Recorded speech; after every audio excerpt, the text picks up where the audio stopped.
नमस्कार। सर्वक कोचिंग संस्थान के प्लेटफॉर्म पे एक बार फिर से आपका स्वागत है। मैं सुरेंद्र कुमार धाकड़ सर्वक कोचिंग संस्थान की तरफ से आपके लिए ज्योग्राफी रिप्रेजेंट कर रहा हूँ। आप सभी दोस्तों से मेरी रिक्वेस्ट है कि हमारे जो चैनल है सर्वक कोचिंग संस्थान का, इसको ज़्यादा से ज़्यादा लाइक करें, आप लोग सब्सक्राइब करें और शेयर भी करें, जिससे कि जो आगामी वीडियो हैं वो सारे के सारे आपके पास तुरंत पहुँच सके और भी लोग उसका फ़ायदा उठा सकें। ठीक है, तो अभी नेक्स्ट टॉपिक की बात करते हैं हम लोग। लास्ट क्लास में हम लोगों ने डिस्कस किया था महाद्वीपीय विस्थापन सिद्धांत। महाद्वीपीय विस्थापन सिद्धांत की जब हम बात कर रहे थे तो मैं आपको काफ़ी कुछ डिस्कस कर चुका था उस दौरान कि महाद्वीपीय विस्थापन जो सिद्धांत है वो वेगनर ने दिया था, 1912 में दिया था, लेकिन इसको जो पहचान मिली थी, इसकी जो विवेचना की गई थी वो की गई थी 1920 में। ठीक है, उसके बाद में इन्होंने बताया था कि जब पृथ्वी पर निर्माण हुआ था स्थल खंडों का, उस समय पृथ्वी पर जो आज की कंडीशन दिखती है हमको, पृथ्वी पे आज जैसी विश्व की कंडीशन दिखती है, जैसी महाद्वीपों की कंडीशन दिखती है, महाद्वीपों की कंडीशन वैसी ना होकर के कैसी थी, भौगोलिक समरूपता में थी। जैसा कि अब मैप से थोड़ा सा मैं रिकॉल कराता हूँ आपके लिए वापस से कि पहले पृथ्वी पर सिर्फ एक ही महाद्वीप था, सारे के सारे स्थलखंड एक ही जगह जुड़े हुए थे। ये सारे के सारे स्थलखंड क्या थे, पेंजिया के रूप में जाने जा रहे थे। ठीक है, एक ही महाद्वीप हुआ करता था। ये सब हम डिस्कस कर चुके हैं। बाद में इस पेंजिया में विभाजन होता है, विभाजन के फलस्वरूप अपन देखते क्या है कि जब इसमें विभाजन हुआ तो इसमें से क्या हुआ, ये दो टुकड़ों में टूटा, एक बना लॉरेंशिया, एक बना गॉडवान लैंड, बीच में तैतीस सागर निकला था। अपन लोगों ने देखा था। ये बात कौन से टाइम पीरियड की थी, अपन लोगों ने तब भी बात किया था पिछली क्लास में। तो ये टाइम पीरियड था कौन सा, आपका जुरासिक या ट्रायसिक काल। ठीक है, जब पेंजिया के अंदर विभाजन हुआ है। तो इस दौरान अपन लोगों ने बताया था, उसके बाद में मैंने बताया था आपके लिए, शॉर्ट में बता रहा हूँ आपके लिए, कि पिछली क्लास में अलग अलग स्थल खंडों में क्या हुआ, गॉडवान लैंड टूट गया। इन स्थल खंडों को क्या हुआ है, संचरण हुआ है। और संचरण होने के साथ ही जो विश्व अपने को आज दिखाई देता है, कैसा दिखाई देता है विश्व आज अपने को, आप लोग अच्छी तरह से जानते हैं विश्व मानचित्र पे कि विश्व आज के टाइम पे हमको कुछ इस तरह का दिखाई देता है जैसा मैप में आप देख पा रहे हैं। ठीक है, आज बीच में समुद्री क्षेत्र भी दिख रहा है हमारे लिए और स्थल भाग भी दिख रहा है हमारे लिए। ठीक है, इस तरह का ये सारी कहानी जो अब तक की डिस्कस की है वो थी महाद्वीपीय विस्थापन सिद्धांत की। अब नेक्स्ट स्लाइड की बात करें हम लोग, नेक्स्ट टॉपिक की बात करें, तो मैंने आपको बताया था कि महाद्वीपीय विस्थापन सिद्धांत से जब वेगनर से पूछा कि प्लेटो के अंदर जो संचरण हुआ तो संचरण का रीजन क्या था, तो वेगनर इस बात का जवाब नहीं दे पाए थे कि प्लेटो में संचरण क्यों हुआ, जो स्थल खंड है ये दूर दूर कैसे खिसकते गए एक दूसरे से। उस बात का जवाब किसने दिया था, इसका जवाब दिया था अगली थ्योरी में, प्लेट विवर्तनिकी सिद्धांत में। इस बात का अपने को जवाब मिला था। अभी हम डिस्कस करने वाले हैं कौन सी थ्योरी को, प्लेट विवर्तनिकी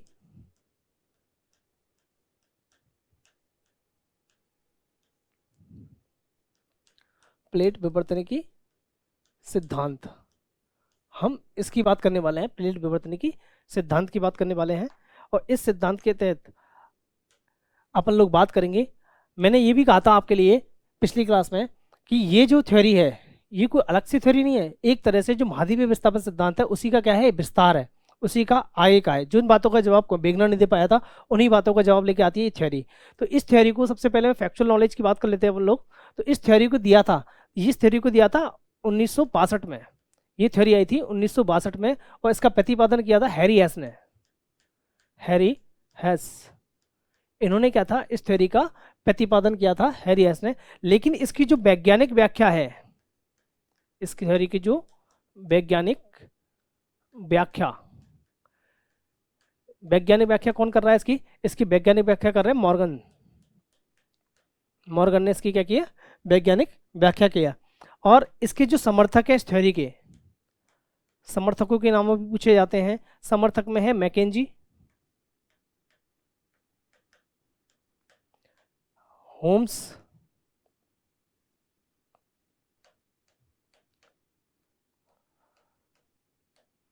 व पार्कर।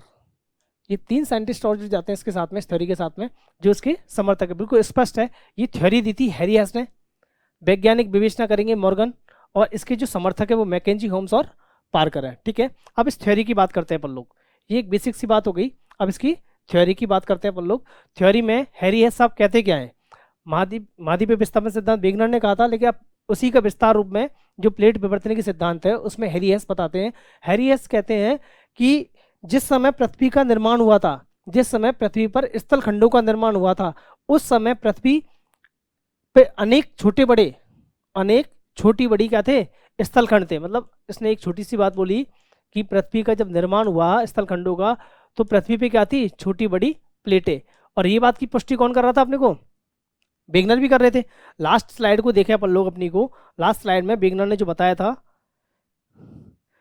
वेगनर ने ये तो बताया था ये प्लेटें जो थी, पेंजिया जो था वो टूट गया था। तो ऐसे ही पृथ्वी पे कोई प्लेट छोटी थी कोई बड़ी थी, इस तरह से बहुत सारी प्लेटों में क्या हो गई थी, पृथ्वी विखंडित हो गई थी, इस तरह से टूटे हुआ था। तो यही बात वेगनर ने अपनी बात को यहीं से स्टार्ट किया है, यहीं से आगे बढ़ाते हुए अपनी बात को कहते हैं कि जब पृथ्वी का निर्माण हुआ था तब पृथ्वी अनेक छोटी बड़ी प्लेटों में क्या थी, डिवाइड थी, विभक्त थी पूरी तरह से। ठीक है, ये कहा किसने, हैरियस ने। पृथ्वी अनेक छोटी बड़ी प्लेटों में क्या है, डिवाइडेड है। प्लेटों का मतलब समझ रहे हैं आप, प्लेटों का मतलब है स्थलखंड। कुछ स्थलखंड छोटे हैं, कुछ स्थलखंड बड़े हैं, बहुत सारे स्थलखंड थे इस तरह से। अब जो स्थलखंड है इनकी जो मोटाई की बात की, उसने कहा ये स्थलखंड ऐसा नहीं छोटे से, ये इन स्थलखंडों की जो मोटाई थी वो लगभग थी 100 किलोमीटर।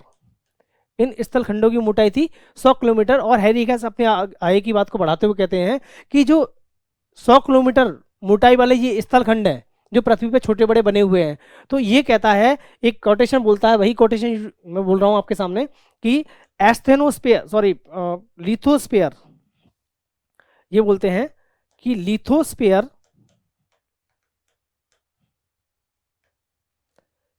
एक वर्ड जो लिया उन्होंने लिथोस्फीयर, और दूसरा वर्ड है एस्थेनोस्फीयर।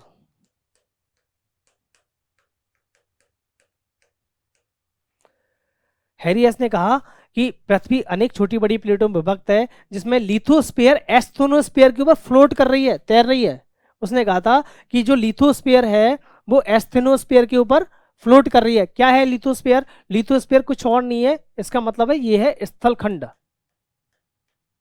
जो स्थलखंड है वो क्या कर रहे हैं, एस्थेनोस्फीयर क्या है, दुर्बल मंडल।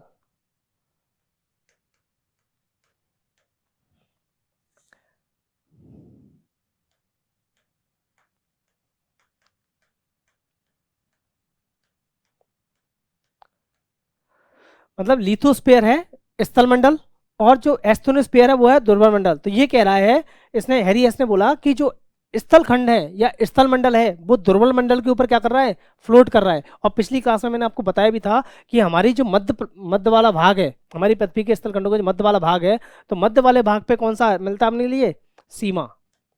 उससे ऊपर की परत कौन सी है, सियाल। और उससे नीचे बिल्कुल सेंट्रलाइज में क्या है, निफे। इसकी बात कर रहे थे। तो एक तरह से जो अगर एस्थेनोस्फीयर है वो क्या है, सीमा है, जो क्या है, दुर्बल मंडल में। एक्चुअल में सीमा नथिंग, आप देखते हो लावा, आपने देखा होगा लावा, ज्वालामुखी उद्गार होने से क्या निकलता है, पृथ्वी की कोर से लावा निकलता है। तो लावा क्या है, लावा क्या है, सीमा का पार्ट है, ये लिक्विड फॉर्म है, ये लिक्विड फॉर्म है। एक्चुअल में इसको लिक्विड नहीं कहेंगे, ये कौन सी अवस्था है, ये अवस्था है प्लाज्मा, ये अवस्था है प्लाज्मा अवस्था। ये प्लाज्मा अवस्था पदार्थ की चौथी अवस्था है जिसको अपन बहुत ज्यादा हाई टेम्परेचर पर प्राप्त करते हैं। तो ये कहाँ मिलता है इतना टेम्परेचर मेरे लिए, कहाँ मिलेगा टेम्परेचर, ये मिलता है अपने सीमा के अंदर। मतलब ये पूरा का पूरा जो सीमा का पार्ट है जिसको अपन बोल रहे हैं एस्थेनोस्फीयर या फिर दुर्बल मंडल के रूप में जान रहे हैं, ये पूरा क्या है, एक तरह से लिक्विड है, लावा वाली फॉर्म है पूरी की पूरी। तो इसके ऊपर क्या हो रहा है, स्थलखंड क्या कर रहा है, तैर रहा है ऊपर से, इसके ऊपर स्थलखंड क्या कर रहा है, फ्लोट कर रहा है, तैर रहा है। उसने यही कहा था कि एस्थेनोस्फीयर के ऊपर लिथोस्फीयर क्या कर रहा है, तैर रहा है। मतलब जो अपना स्थलखंड है वो दुर्बल मंडल के ऊपर क्या है, तैर रहे हैं। अब ये जो एस्थेनोस्फीयर है, मतलब ये दुर्बल मंडल है जिसको अपन सीमा की या लावा की बात कर रहे हैं, जो दुर्बल मंडल है, इसमें क्या पाए जाते हैं, इसका घनत्व क्या होता है, अत्यधिक। इसका घनत्व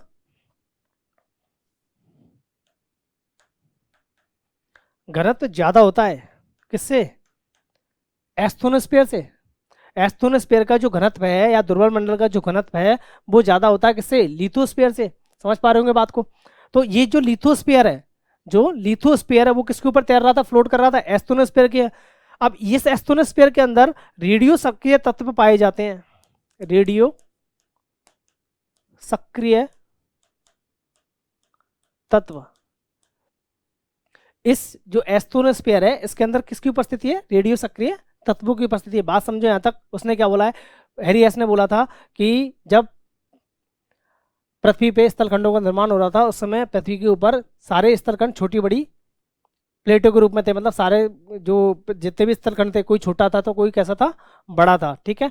और ये इनकी लगभग मोटाई कितनी थी, 100 किलोमीटर के आसपास इनकी मोटाई थी। जिसमें ये आगे अपनी बात को कहता है, लिथोस्फीयर जो है मतलब स्थल मंडल जो है वो ध्रुव मंडल के ऊपर क्या कर रहा है, तैर रहा है। मतलब लिथोस्फीयर एस्ट्रोनोस्फीयर के ऊपर तैर रहा है, और इस एस्ट्रोनोस्फीयर के अंदर क्या मिलेंगे, रेडियो सक्रिय तत्वों की उपस्थिति है। और रेडियो सक्रिय तत्वों की उपस्थिति होने से यहाँ क्या चलता रहता हमेशा, यहाँ चलती रहती है तापीय संवहनीय तरंगे।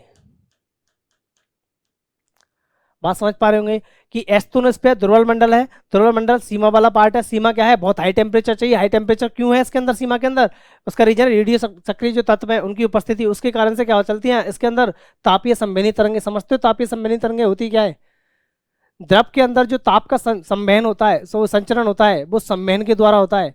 द्रव के अंदर जो ताप का संचरण होता है वो संवहन के द्वारा होता है। आपने देखा होगा पानी की बाल्टी में जब पानी गर्म करते हैं, किसी बाल्टी में अपन लोग बास्केट में जब पानी गर्म करते हैं तो रॉड लगाते हैं, सर्दियों में रॉड से पानी गर्म करते हैं, तो हम देखते हैं रॉड के चारों तरफ से कुछ तरंगी सी चलती जाती है दूसरी तरफ।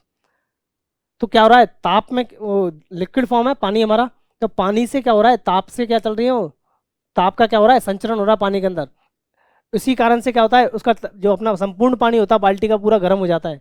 उसके अलावा जब अपन खाना बनाते हैं तो खाना बनाने के टाइम पे अपन देखते हैं कढ़ाई में तेल गर्म करते हैं, तब बहुत सारे लोग बनाते होंगे, अपने स्टूडेंट लाइफ जी रहे हैं अभी तो जब तेल में कढ़ाई में तेल को गर्म करते हैं अपन लोग, तो जैसे जैसे तेल गर्म होता जाता है तो हम देखते हैं उस दौरान कि तेल की जो तल है, कढ़ाई का जो तल है, उस तल में कुछ तरंगी सी निकलती दिखती है हमको, और उससे धीरे धीरे करके पूरा पूरे वो तरंगे बढ़ती जाती हैं और पूरे पूरे तेल के अंदर फैल जाती हैं और तेल पूरा गर्म हो जाता है। मतलब ये तापीय संवहनी जो तरंगे हैं यही क्या करती हैं, लिक्विड को क्या करती हैं, गर्म करती हैं उसको, ठीक है। ताप का क्या करती हैं, संचरण करती हैं। तो ऐसे ही दुर्बल मंडल के अंदर क्या चल रही है, तापीय संवहनीय तरंगे चल रही है। अब ये तापीय संवहनीय तरंगे जो हैं रेडियो सक्रिय पदार्थों की उपस्थिति के कारण ये चलती रहती है, किसके अंदर, सॉरी एस्थेनोस्फीयर के अंदर ये तापीय संवहनी तरंगे चलती है। और इनका जो क्रम होता है वो होता है चक्रीय, इनका जो क्रम होता है चक्रीय, ये कभी ऐसा नहीं है इनका क्रम टूटता है। तापीय संवहनी तरंगे चक्रीय क्रम में चलती रहती है। एक मैप से समझते हैं इस चीज को अपन लोग।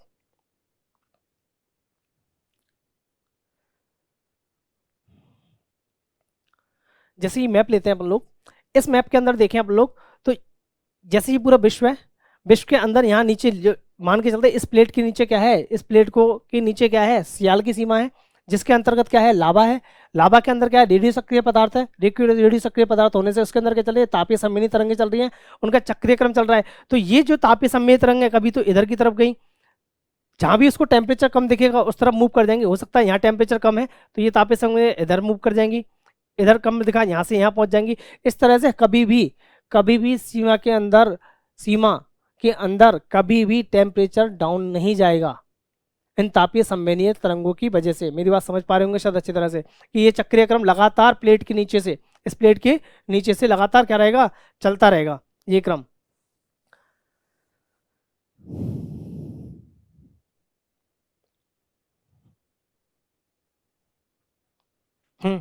यहाँ बात कर रहे थे अपन लोग, ये क्रम चलता रहेगा। अब इन तापीय संवहनीय क्रम के चक्रण के कारण से, इन तापीय संवहनीय चक्रण के कारण से, जब ये तापीय संवहनीय क्रम को लगातार चक्रण चलता रहेगा तो इस चक्रण के कारण से ये प्लेटों में क्या होगा, इन पे प्लेटों में ये जो प्लेट है हमारी, जैसे इस मैप को ले लेते हैं हम लोग,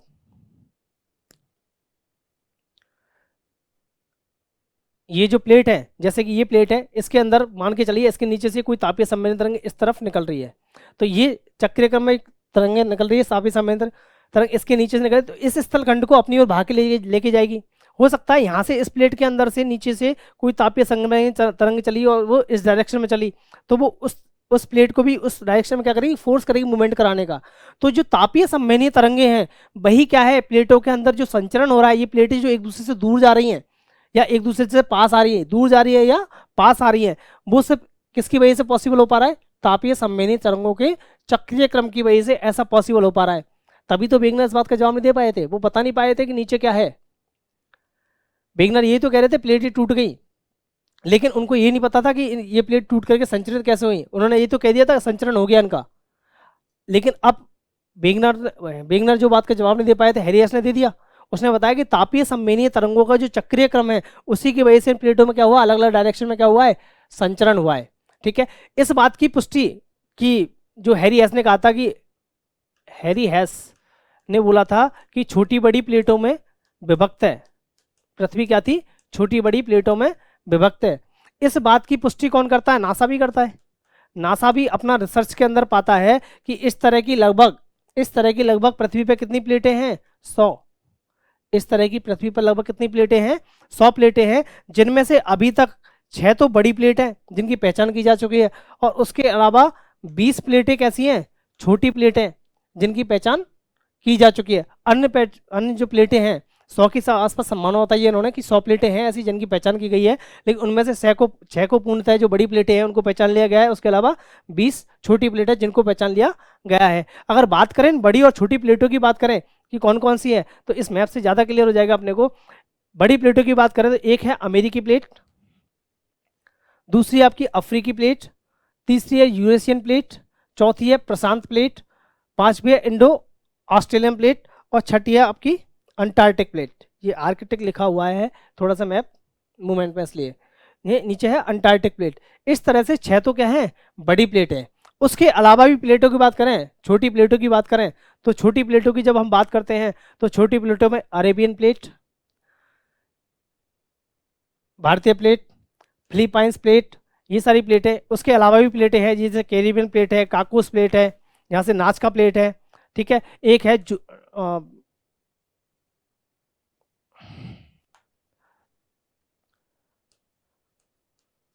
जुआन डी फूका, एक है जुआन डी फूका प्लेट, एक प्लेट का नाम है बर्मी प्लेट। ये अरेबियन प्लेट मैं आपको बता ही चुका हूं। इसके अलावा है एस्कोन्सिया प्लेट, स्कोशिया। देखिए एग्जाम पॉइंट ऑफ व्यू से प्लेटों के नाम पूछे जाते हैं, बड़ी प्लेट का नाम पूछ करके आजकल वो छोटी प्लेटों के नाम पूछता है। ठीक है, तो ये मेन जो प्लेटें हैं, जो मेनली छोटी प्लेटें हैं, उसमें ध्यान रखना, फिलीपाइंस प्लेट, अरेबियन प्लेट, भारतीय प्लेट, बर्मी प्लेट, जुआन डी फूका प्लेट, स्कोशिया प्लेट, ठीक है, काकोस प्लेट, नाजका प्लेट, ये सारे के सारे कैरिबियन प्लेट, ये सारी की सारी छोटी प्लेट है जिनकी नासा पुष्टि करता है कि ये हमको प्राप्त हो चुकी है। ठीक है, समझ पा रहे होंगे मेरी बात को आप लोग। मैं वापस से एक बार मैं आपके लिए समराइज करता हूँ इस बात को कि इसकी थ्योरी क्या कहती है। वापस से पूरी थ्योरी को, जो बिगिनर की थ्योरी, सॉरी हैरी हेस की थ्योरी है, विस्थापन सिद्धांत है किसका, हैरी हेस का, सॉरी प्लेट विवर्तनी के सिद्धांत है, जो सिद्धांत है अपना प्लेट विवर्तनी की, प्लेट विवर्तनी की सिद्धांत, उसको वापस से एक बार आपको रिकॉल कराता हूँ फटाफट से, जल्दी से 1 मिनट के अंदर देखिए आप। पहली बात, इसको दिया किसने था, इसको दिया था 1962 में हैरी हेस ने, हैरी हेस, इसको दिया था हैरी हेस ने। अब इस प्लेट की जो वैज्ञानिक व्याख्या है, इस सिद्धांत की जो वैज्ञानिक व्याख्या, वो की है मॉर्गन ने। ठीक है, आगे है इसके समर्थक, इस सिद्धांत के जो समर्थक हैं उनकी बात कर लेते हैं अपन लोग, तो वो है मैकेंजी, पार्कर और होम्स, ये सिद्धांत के क्या हैं, समर्थक है। ठीक है, आगे इसमें क्या कहा है, इसने कहा है हैरी हेस ने कहा है अपने सिद्धांत के अंतर्गत, इसने कहा है कि पृथ्वी जो है, उत्पत्ति के समय की बात कर रहे हैं, पृथ्वी अनेक छोटी बड़ी प्लेटों में विभक्त है।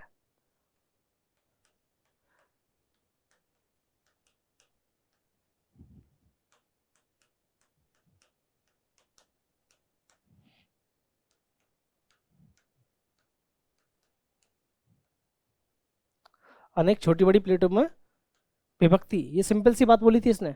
और इन ये जो प्लेटें हैं, ये जो प्लेटें हैं, इनकी जो मोटाई है वो लगभग कितनी बताई थी इसने,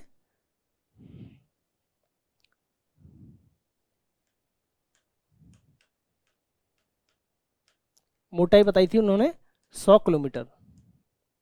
ठीक है, आगे बात करें अपन लोग, आगे बात करें तो उसने कहा कि ये जो प्लेट पृथ्वी का जब निर्माण होता स्थल खंडों का, उस समय अनेक छोटी बड़ी प्लेटें थी। यही बात वेगनर ने कही थी, उसने भी तोड़ा था पृथ्वी को, पूरे पेंजिया को तोड़ तोड़ के लेके आया था वो 2 पार्टों में, पर उसके बाद बहुत सारी प्लेटों में तोड़ा था उसने भी, तो तोड़ करके उसी बात की पुष्टि की है। इसलिए मैंने आपको कहा था कि ये कुछ और नहीं है, उसी सिद्धांत का क्या है, विस्तार है। ठीक है, समझ पा रहे होंगे मेरी बात को यहाँ तक आप। अब ये जो प्लेटें हैं ये टूट करके कितनी हो गई, ये छोटी बड़ी प्लेटों में क्या हो गई, टूट गई। उसके बाद में उसने कहा था इस बात की जो प्लेटें टूटी, इस बात की पुष्टि किसने की थी, नासा ने भी की थी। नासा ने पुष्टि की थी इस बात की। और नासा ने कितनी बताई थी काउंटिंग प्लेटों की, 100, लगभग 100 प्लेटें फाइंड आउट की थी, जिसमें से 6 तो बड़ी प्लेटें और छोटी प्लेटें कितनी थी, 20। अगर 6 बड़ी प्लेटों की बात करें तो इधर देखते हैं हम लोग, आपको पता है अमेरिकी प्लेट,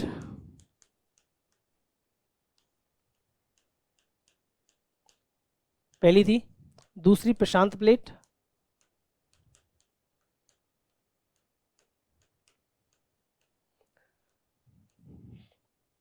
तीसरी है यूरेशियन प्लेट,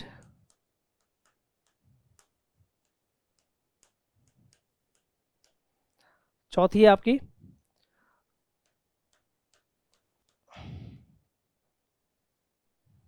अंटार्कटिक प्लेट,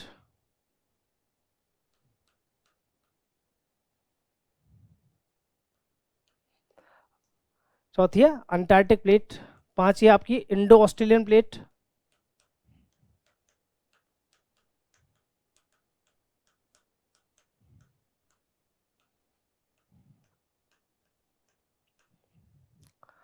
ठीक है, और छठी है आपकी अफ्रीकी प्लेट।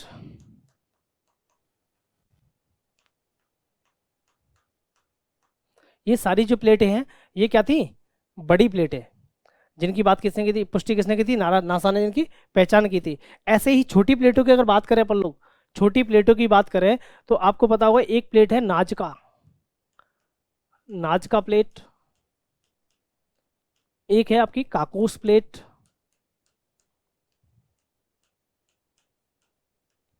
नाजका प्लेट, काकोस प्लेट, उसके अलावा आपकी है जुआन डी फूका प्लेट,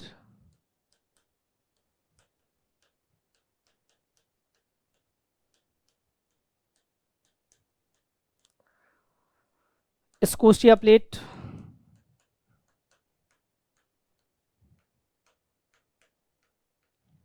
कैरिबियन प्लेट,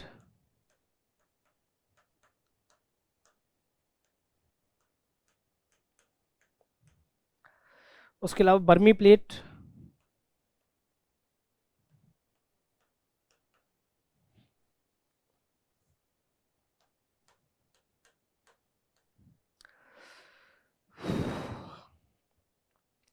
बर्मी प्लेट के बाद में आपका अरेबियन प्लेट,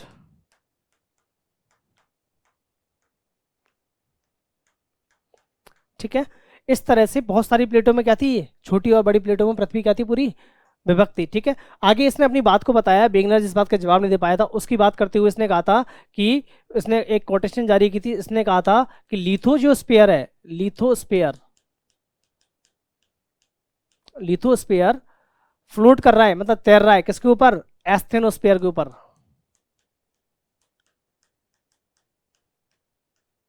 लिथोस्फेयर एस्थेनोस्फेयर पर तैर रहा है। लिथोस्फेयर क्या है, लिथोस्फेयर क्या है, लिथोस्फेयर कुछ और नहीं, ये है स्थल मंडल, और एस्थेनोस्फेयर क्या है, ये है दुर्बल मंडल, ये है आपका दुर्बल मंडल। तो इसने कहा था इस दुर्बल मंडल के ऊपर क्या है, स्थल खंड, जो स्थल मंडल है वो क्या कर रहा है, तैर रहा है। अब इस दुर्बल मंडल के अंदर क्या मिल रहा है हमारे लिए, इसके अंदर कौन से पदार्थों की उपस्थिति है, रेडियो सक्रिय पदार्थों की, रेडियो सक्रिय पदार्थ, इनकी क्या है इसमें उपस्थिति है। रेडियो सक्रिय पदार्थों की उपस्थिति होने से इसमें क्या चलती है, तापीय संवहनीय तरंगे,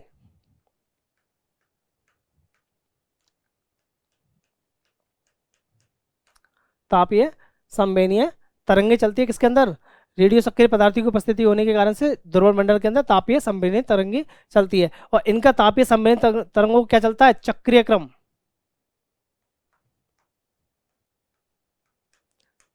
एक स्थान से दूसरे स्थान पर, दूसरे स्थान से तीसरे पे, जहाँ भी इसको टेम्परेचर कम मिलता है उस तरफ ये मूव करती रहती है हमेशा। और इन तापीय संवहन तरंगों के कारण से ही क्या होता है, प्लेटों के अंदर संचरण।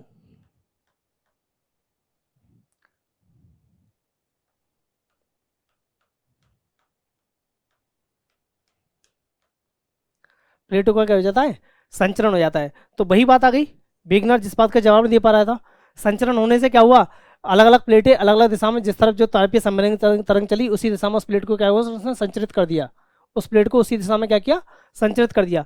ठीक है, ये सारी बातें किसने दी अपनी थ्योरी में, हैरी हेस ने। लेकिन हैरी हेस ने आगे अपनी बात को बढ़ाते हुए बोला, इसने कहा था ये जो प्लेटें हैं ये कोई इंपॉर्टेंट नहीं है इतनी ज़्यादा, एक्चुअल में जो विवर्तन की घटनाएं हैं, जैसे ज्वालामुखी आना, ज्वालामुखी फटना, ज्वालामुखी क्रिया है, या फिर आपका भूकंपीय घटना है, सुनामी है, ये सारी जो घटनाएं हैं, ये सारी जो विवर्तनिक घटनाएं, इनके लिए प्लेट प्लेट जिम्मेदार नहीं है। इन प्लेटों के जो किनारे हैं, इन प्लेटों के किनारे, यही क्या है, जिम्मेदार है। मतलब विवर्तनिक की जितनी भी विवर्तनिक की घटनाएं हैं, उन सब के लिए इन प्लेटों के क्या है, किनारे जिम्मेदार हैं। इन किनारों की वजह से ही ये जो घटनाएं हैं, ये सारी की सारी घटनाएं होती हैं। तो अब इन प्लेटों को भी इसने क्या किया, इन प्लेटों के जो किनारे हैं उसको भी इसने क्या किया, 3 पार्टों में डिवाइड किया कि किस तरह से ये जो प्लेटों के किनारे हैं विवर्तनिक की घटनाओं के लिए जिम्मेदार हैं। उस चीज़ को समझाने के लिए इसने इन प्लेटों के किनारों को भी 3 पार्टों में डिवाइड किया, और फिर 3 पार्टों में डिवाइड करके पहला पार्ट बताया, इसने कहा कि ये जो किनारे हैं, इसमें पहला किनारा है वो है रचनात्मक, पहला किनारा है रचनात्मक किनारा। दूसरे को नाम दिया इसने, दूसरे टाइप के किनारों को, उनको कहा विनाशात्मक।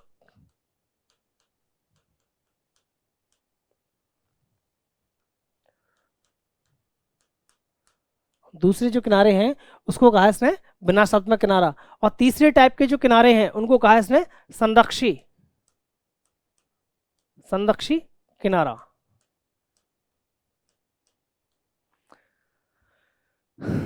समझ पा रहे होंगे, विवर्तनिक घटना के लिए किसको जिम्मेदार ठहराया इसने, किसको जिम्मेदार ठहरा रहा है विवर्तनिक घटनाओं के लिए, ये ठहरा रहा है जिम्मेदार इन प्लेटों के किनारों को।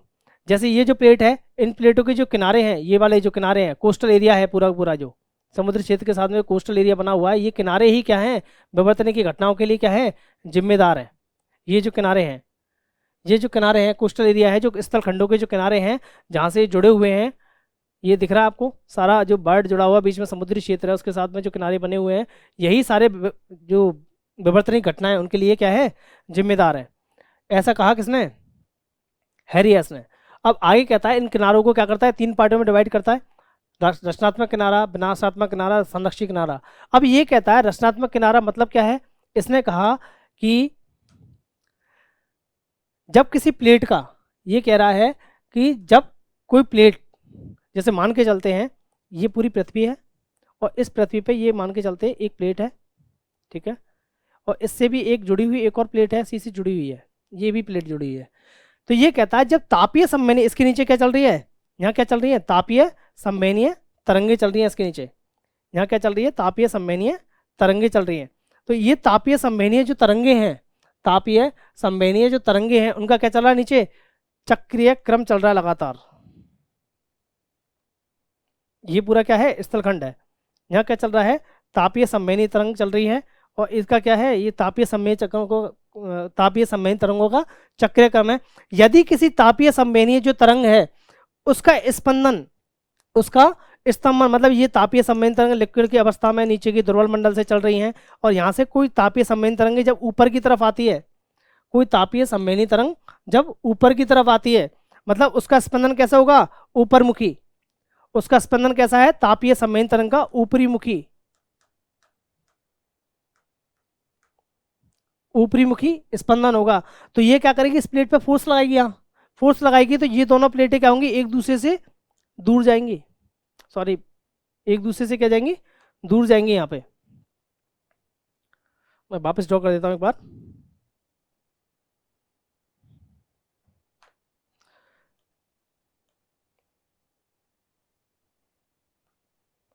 ये प्लेटें हैं, और इन प्लेटों के अंदर क्या हो रहा है, तापीय संवहनीय तरंग आ रही है।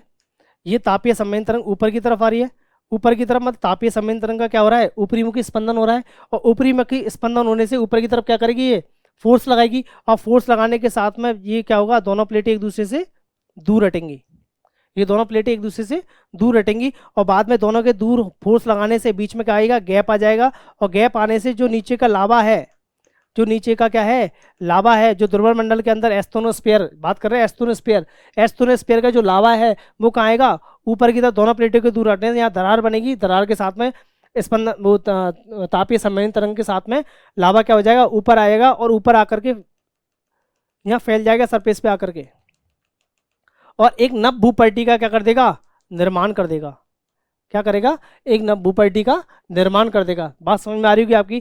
तापीय संवेदन तरंग ऊपर की तरफ फोर्स लगा रही है, ऊपर की तरफ आ रही है, प्लेट के ऊपर की तरफ आ रही है, तो वो क्या कर रही है, लगातार फोर्स डाल रही है उसके ऊपर, फोर्स डालने से क्या हुआ, दोनों प्लेट, दो प्लेटें ऊपर दोनों के किनारे पर आ रही है, जैसे ये दो प्लेटें हैं, मान के चलिए ये दोनों प्लेटें हैं, इसके किनारे के ऊपर यहाँ फोर्स लगा रही है, वो इस तरफ फोर्स लगा रही है, और फोर्स लगाने के साथ में क्या हुआ, ये दोनों प्लेटें ऊपर की तरफ जब संवेदन तरंग आई, दोनों प्लेटें एक दूसरे से दूर जाएंगे, दूर जाने से बीच में क्या बनेगी, दरार, गैप बनेगा, गैप के साथ साथ में क्या आएगा, लावा ऊपर आएगा, लावा ऊपर आकर क्या होगा, नभ भूपर्टी का निर्माण कर देगा, नया क्या हो जाएगा, इसका जमाव हो जाएगा लावे का, और नभ भूपर्टी का क्या हो जाएगा, निर्माण हो जाएगा। इसीलिए इसको क्या कहा, रचनात्मक किनारा कहा, इसको क्या कहा, इसको रचनात्मक किनारा। यहाँ पर ऐसे देख लें अपन लोग, ऐसे मान के चलते हैं कि ये कोई प्लेट है, मान के चलते हैं इस प्लेट के बीच मध्य भाग से ही कोई तापीय संवेदन तरंग नीचे से ऊपर की तरफ आई, ऊपरी मुखी इसका क्या हुआ, स्पंदन हुआ, और उस दौरान क्या हुआ, इसने ऊपर की तरफ क्या किया, फोर्स लगाया, फोर्स लगाया तो क्या होगा, इसमें जहाँ भी घनत्व कम होगा वहां से ये प्लेट क्या हो जाएगी, टूट जाएगी, टूट करके पहले एक ही प्लेट थी, बाद में कितनी बन गई,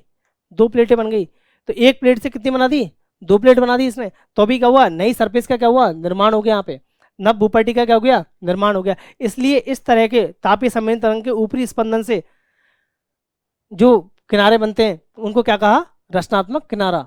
आपको याद होगा अटलांटिक ओशन के बीच में बर्मुडा ट्रायंगल की जब बात करते हैं, वो भी क्या है, एक तरह का जो कटक है, अटलांटिक ओशन का कटक है, वो भी क्या है, ऊपरी स्पंदन के कारण से नभ भूपर्टी का निर्माण हुआ है, पूरा मैग्नेटिक फील्ड है, जिसकी बात अपन बाद में करेंगे वर्ड में, ठीक है। तो ये है अपना रचनात्मक किनारा, ठीक, नए इससे क्या हुआ, नभ भूपर्टी का निर्माण हुआ है।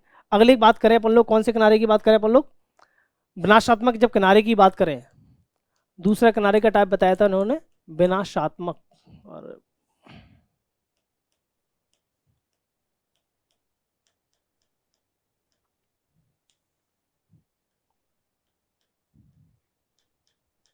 विनाशात्मक किनारा, मान के चलें कि ये कोई प्लेट है और इसी से जुड़ी हुई एक और दूसरी प्लेट है, मान के चलें ये जो प्लेटें हैं नीचे क्या है, पूरा लावा है,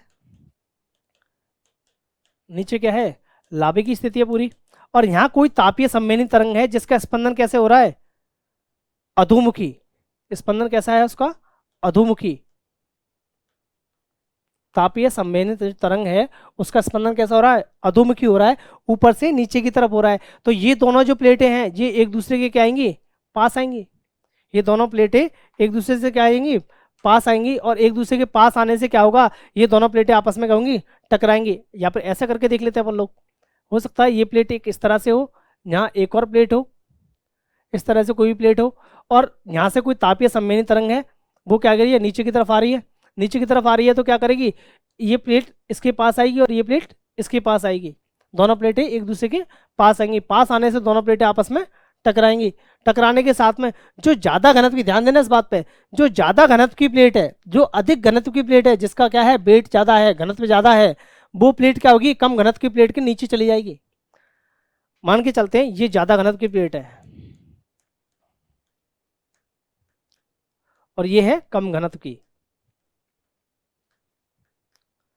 तो ज्यादा घनत्व की प्लेट कम घनत्व की प्लेट से अगर टकरा रही है तो क्या होगा, ये ज्यादा घनत्व की जो प्लेट है वो क्या क्या होगी, इस प्लेट की क्या चली जाएगी, नीचे चली जाएगी। मतलब दो प्लेटें थी टकराई, जो भारी प्लेट थी वो नीचे चलेगी हल्की प्लेट के, ठीक है। तो पहले दिखाई दे रही थी दो प्लेटें, लेकिन उसके बाद में कितनी प्लेट रह गई, एक ही प्लेट रह गई, क्योंकि दूसरी प्लेट तो इसके नीचे चली गई, दूसरी प्लेट तो इसके नीचे चली गई, इसके कारण से इसमें क्या हुआ, एक प्लेट का क्या हो गया, विनाश हो गया।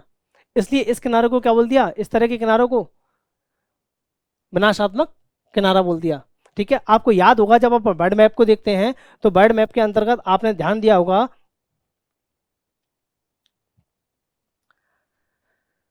ये जो आपको तटीय भाग दिख रहा है, इसका कोस्टल एरिया दिख रहा है आपके लिए, ये वाला, ये जो कोस्टल एरिया दिख रहा है नॉर्थ अमेरिकी प्लेट का, यहाँ ये दिख रहा होगा, इधर से एंडीज का दिख रहा होगा आपके लिए, ये कोस्टल एरिया, यहाँ एंडीज पर्वत है, यहाँ रॉकी माउंटेन है। तो ये जो आपको दिख रहा है, ये वाले जो कोस्टल एरिया, इनका जो निर्माण हुआ है इस किनारे का, वो किसके अंदर हुआ है, किसके तहत हुआ है, इसी संप्रेषण के द्वारा, इसी जो संचरण हुआ है प्लेटों के अंदर, उसके कारण से जो फ्रिक्शन लगा, उसके कारण से ये पूरा क्षेत्र क्या हुआ है, समुद्री क्षेत्र, सॉरी ये वाला क्षेत्र किसमें, पर्वत के रूप में कन्वर्ट हुआ है। और यहाँ पे जो आपको दिखती हैं ज्वालामुखी, कोटोपैक्सी की बात करें, आपको दिखेगा इसके अंदर, यहाँ दिखेगा आपको साउथ अमेरिका में कोटोपैक्सी दिखेगा, जो ज्वालामुखी है, ये भी किसके अंतर्गत निर्माण हुआ है, इसका भी इसके दिया में हुआ है निर्माण, इसका इसका हुआ है आपका निर्माण विनाशात्मक किनारे के रूप में। बात समझ में आ रही होगी आपके में।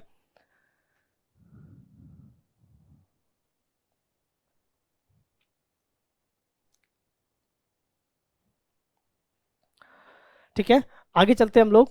आगे बताया उसने तीसरा टाइप का, उसमें कहा उसने संरक्षी किनारा, तीसरा था अपना संरक्षी किनारा।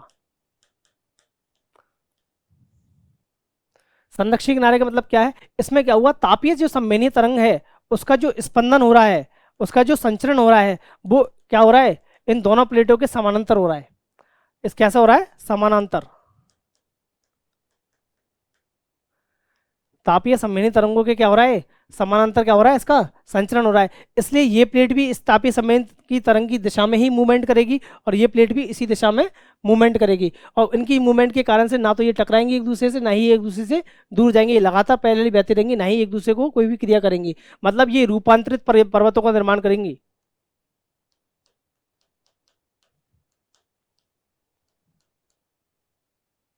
रूपांतरित फॉल्ट, जो रूपांतरित रूप है, जो चट्टानों का रूप है, उसके अंदर ये क्या किसका निर्माण करेंगे, रूपांतरित चट्टानों का क्या करेंगी, निर्माण करेंगी। ये सारी बात किसने बताई थी, हैरी हेस ने बताई थी अपनी थ्योरी में। अगर मूल रूप से इस थ्योरी का सिद्धांत का आप नाम देखो आप लोग, क्या था, प्लेट विवर्तनिकी सिद्धांत। तो देखा जाए तो उसने प्लेटों के बारे में बताया, पहली चीज बताई उसने किसके बारे में, प्लेटों के बारे में बताया कि कितनी प्लेटें थी, कितनी प्लेटें नहीं थी, सारी प्लेटें बताई, इस बात की पुष्टि नासा ने भी की थी। उसके बाद लास्ट में उसने बताया कि विवर्तन की जो घटनाएं हैं, जो भूकंप ज्वालामुखी वाली जो घटनाएं हैं, उनके लिए क्या जिम्मेदार है, वो सारी चीजें उसने सारी चीजें बताई।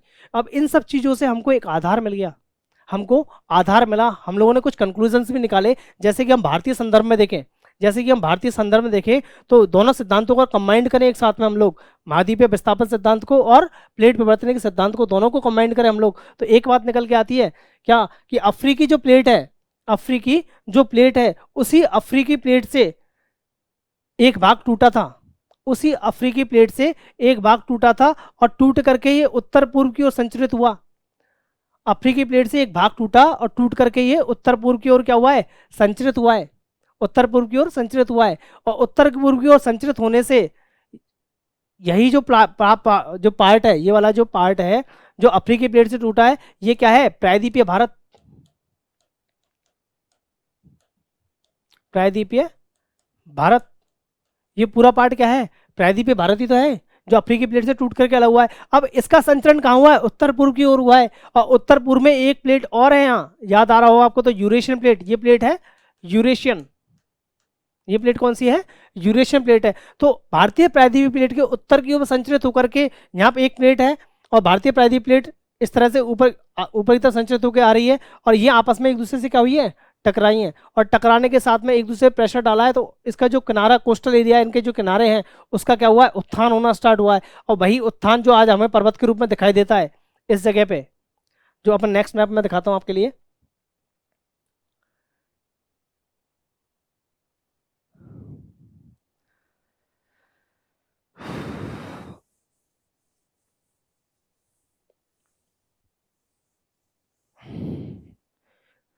ये जो टूट करके हिस्सा गया था भारत का, यहाँ से अफ्रीकी प्लेट से टूट करके जो हिस्सा गया था यहाँ से, ये वाला हिस्सा, ये दिख रहा होगा आपको, वाइट डॉट लगे हुए हैं यहाँ पे, इस वाले हिस्से पे यहाँ से एक दूसरे टकराने के साथ में इसी एरिया में जो जो 33 सागर हुआ करता था, यहाँ से इसी के अवशेषों पे किसका निर्माण हुआ है, हिमालय का।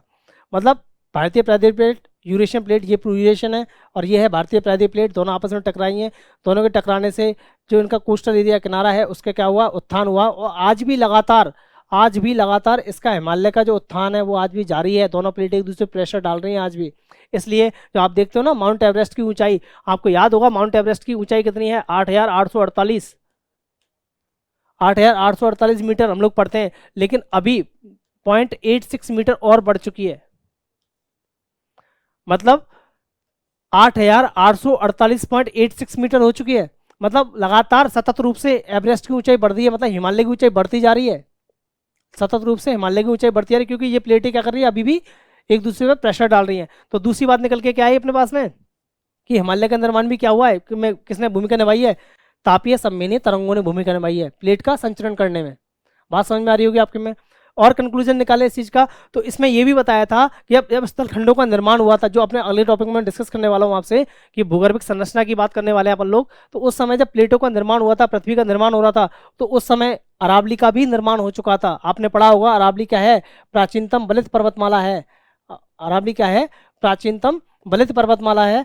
प्राचीनतम बलित पर्वतमाला क्यों बोल रहे हैं कि अरावली का निर्माण कब हो गया था, ये बात वैज्ञानिक बता चुका था पहले, कि अरावली का निर्माण भी उस समय हो चुका था जब किसका निर्माण हुआ था, पृथ्वी पर स्थल खंडों का निर्माण हो रहा था, उस समय ही अरावली का निर्माण हो गया था। ये हमको पता चलता है अरावली की भूगर्भिक संरचना से, क्योंकि अरावली के अंदर सारे क्रम के, अगर देखा जाए तो अरावली के अंदर आर्कियन से लेकर के विंध्यन क्रम तक की चट्टानों का क्रम मिलता है हमारे लिए। और आर्कियन क्रम की चट्टानें वो चट्टानें हैं जो कि किससे जुड़ी है, गोंडवाना लैंड से जुड़ी हुई है, जो अंगारा लैंड से जुड़ी हुई है। जब पृथ्वी का निर्माण हुआ था उस समय पेंजिया की बात कर रहे हैं, उस टाइम से जुड़ी हुई है वो चट्टानें हैं जिनका निर्माण पहली बार हुआ था पृथ्वी पर।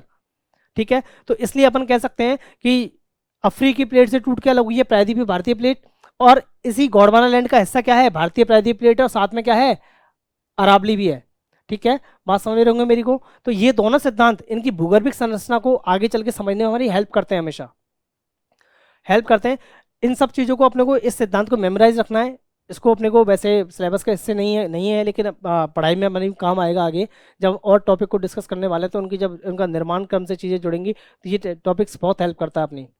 तो इसलिए इस टॉपिक को अपने को पढ़ना कंपलसरी है, और मैं चाहूँगा आपसे कि आप अच्छे से ऑब्टेन कर पाएंगे इस टॉपिक को। आगे मैं चाहूँगा कि आप हमारे चैनल को सब्सक्राइब करें, ज़्यादा से ज़्यादा लोगों में शेयर करें। सर्वक कोचिंग का जो चैनल है ऑनलाइन प्लेटफॉर्म पर आपके सामने पहली बार रिप्रेजेंट कर रहे हैं।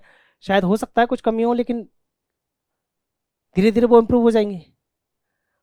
ठीक है, इसी के साथ मैं धन्यवाद करता हूँ आज की क्लास के लिए, आपके लिए थैंक यू।